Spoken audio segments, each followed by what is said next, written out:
Mesdames, Messieurs, bonjour et bienvenue dans votre journal hebdomadaire de l'emploi et de la formation professionnelle et technique. Au sommaire de cette édition, passation de service à l'ONFP, Dr Mame Awa Ndoye prend officiellement les rênes de l'office. Dialogue des parties prenantes, le MFPT renforce les capacités de ses acteurs. Passage à l'échelle de la formation au métier de l'audiovisuel et du spectacle vivant, le MFPT pose les fondations. Digital Futures, le MFPT mise sur le numérique pour une inclusion durable des jeunes en situation de handicap. Voilà pour les titres. Tout de suite, le développement de l'actualité. Une nouvelle étape s'ouvre pour l'Office national de la formation professionnelle. Nommée directrice générale, Dr Mame Awa Ndoye a officiellement pris fonction au cours d'une cérémonie présidée par le secrétaire général du ministère de l'Emploi et de la formation professionnelle et technique. Elle succède à M. Lamine Bara Lo avec l'ambition de faire de l'ONFP un levier stratégique du développement des compétences au Sénégal. Nous sommes partis des formations traditionnelles, transformation de produits alimentaires, pour passer vers des formations dans le BTP, dans le secteur industriel, mais également des formations dans le secteur du numérique, qui sont des secteurs à fort potentiel de création d'emplois. Donc la dimension qualitative, on la sent à travers cette inversion qui a été faite sur l'aspect des titres de qualification. C'est avec une profonde humilité, un grand sens du devoir et une détermination sans faille que je prends aujourd'hui les responsabilités de directrice générale de l'Office national de formation professionnelle. J'exprime ma profonde et sincère gratitude à son Excellence, Monsieur le Président de la République, Bassirou Diomaye Diakhar Faye. Dans une institution publique, nulle n'œuvre seul. Nous sommes les maillons d'une même chaîne. Nous héritons d'un travail commencé avant nous. Nous l'enrichissons et nous le transmettons. C'est dans cet esprit de continuité et de service public que j'assume aujourd'hui cette mission. Puis les prises de parole, on a noté que du positif. L'intérêt supérieur de la nation transcende les divergences politiques ou politiciennes. Heureusement que tous les deux l'ont compris. Ils ont joué pleinement le jeu en coopérant, en collaborant avec Madame l'inspecteur des affaires administratives et financières qui a bien voulu jouer la première partition qui constituait en la supervision donc de cet exercice-là. Peut-être terminer par souhaiter aux uns et aux autres que le bon Dieu continue de guider nos pas, de nous faciliter en tout cas une très bonne réussite dans nos missions respectives. À Thiès, le ministère de l'Emploi et de la formation professionnelle et technique renforce les compétences de ses acteurs en matière de dialogue multipartite.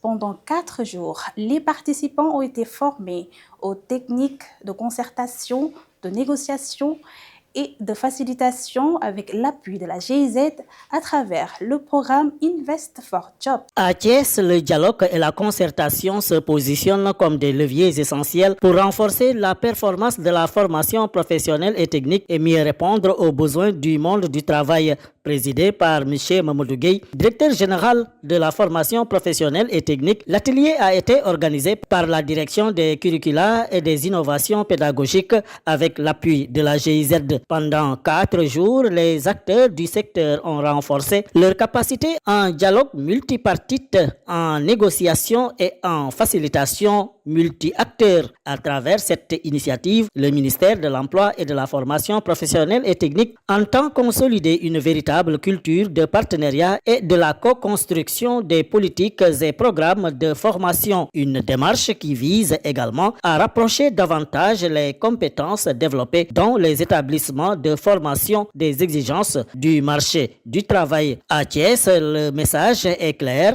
Une formation professionnelle et technique plus performante passe par un dialogue renforcé entre tous les acteurs au service de l'employabilité des jeunes et du développement des territoires. Le ministère de l'Emploi et de la formation professionnelle et technique franchit une nouvelle étape dans le développement des industries culturelles et créatives À Diamniadio, le département a lancé la phase opérationnelle de l'étude diagnostique nationale des établissements de formation en audiovisuel et spectacle vivant, avec l'ambition de structurer une offre de formation à l'échelle nationale en adéquation avec les besoins du marché de l'emploi. Le ministère de l'Emploi et de la Formation professionnelle et technique a organisé aux sphères ministérielles de Diamniadio un atelier consacré à l'élaboration, l'harmonisation et la validation des outils de collecte de données pour le déploiement national des formations dans les métiers des industries culturelles et créatives, ICC. Présidé par M. Mamadou Gueye, directeur général de la formation professionnelle et technique, cette rencontre vise à préparer le passage à l'échelle des formations dans les domaines de l'audiovisuel et du spectacle vivant. Selon Mme Guindo Adjeratou Kosé Faye, responsable de la composante 5 FIT ICC du programme RECFIM ICC, la collecte de données permettra d'identifier les futurs établissements appelés à accueillir ces formations. Pendant 2 jours, les participants issus du ministère de l'Emploi et de la Formation professionnelle et technique et du ministère de la Culture, de l'Artisanat et du Tourisme ont travaillé à la finalisation de la plateforme de collecte. Les résultats des missions de terrain permettront d'identifier de nouveaux centres en complément des 2 sites pilotes Sénégal Talent Campus et le centre Courtrajmé. Une étape importante pour élargir l'accès des jeunes aux formations et aux métiers des industries culturelles et créatives.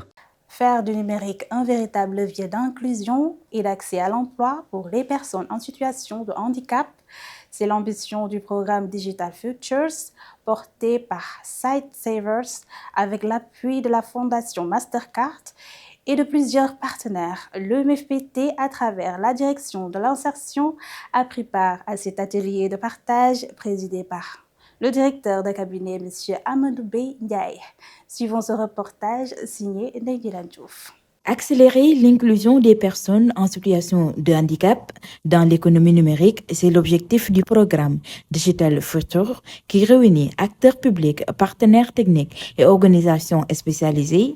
À l'ouverture de l'atelier, le directeur de cabinet du ministère de l'Emploi et de la Formation professionnelle et technique, M. Amadou Bey Ndiaye, a rappelé que la transition numérique doit bénéficier à tous sans exclusion. Je voudrais de prime abord, au nom de Monsieur le ministre empêché, adresser mes sincères remerciements à Sightsavers, à la Mastercard Foundation, au réseau national entreprises et handicap, ainsi qu'à la Fédération sénégalaise des associations de personnes handicapées, le ministère de l'Emploi et de la Formation professionnelle et technique vous réaffirme sa disponibilité, sa pleine disponibilité à accompagner toutes les initiatives qui contribuent à améliorer l'accès des jeunes à l'emploi, notamment des jeunes handicapés, mais aussi à des compétences pertinentes et à des parcours de formation de qualité et à des opportunités d'insertion socio-professionnelle durable.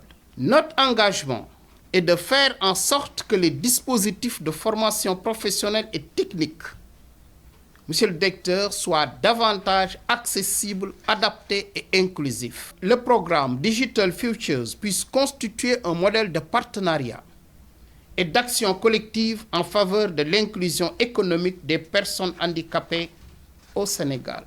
Porté par Sightsavers, avec l'appui de la Fondation Mastercard, le programme vise à renforcer les compétences numériques et entrepreneuriales des jeunes en situation de handicap afin de faciliter leur accès à l'emploi et à l'auto-emploi. Les partenaires y voient une réponse concrète aux enjeux d'inclusion dans un contexte de transformation digitale. Ce projet est un projet qui couvre 3 domaines essentiels. Le premier domaine est centré sur la personne handicapée. Comment développer la personne handicapée, comment donner les compétences à la personne handicapée. Le deuxième domaine est beaucoup plus centré sur les réseaux des entreprises qui vont faire la promotion de l'emploi des personnes handicapées.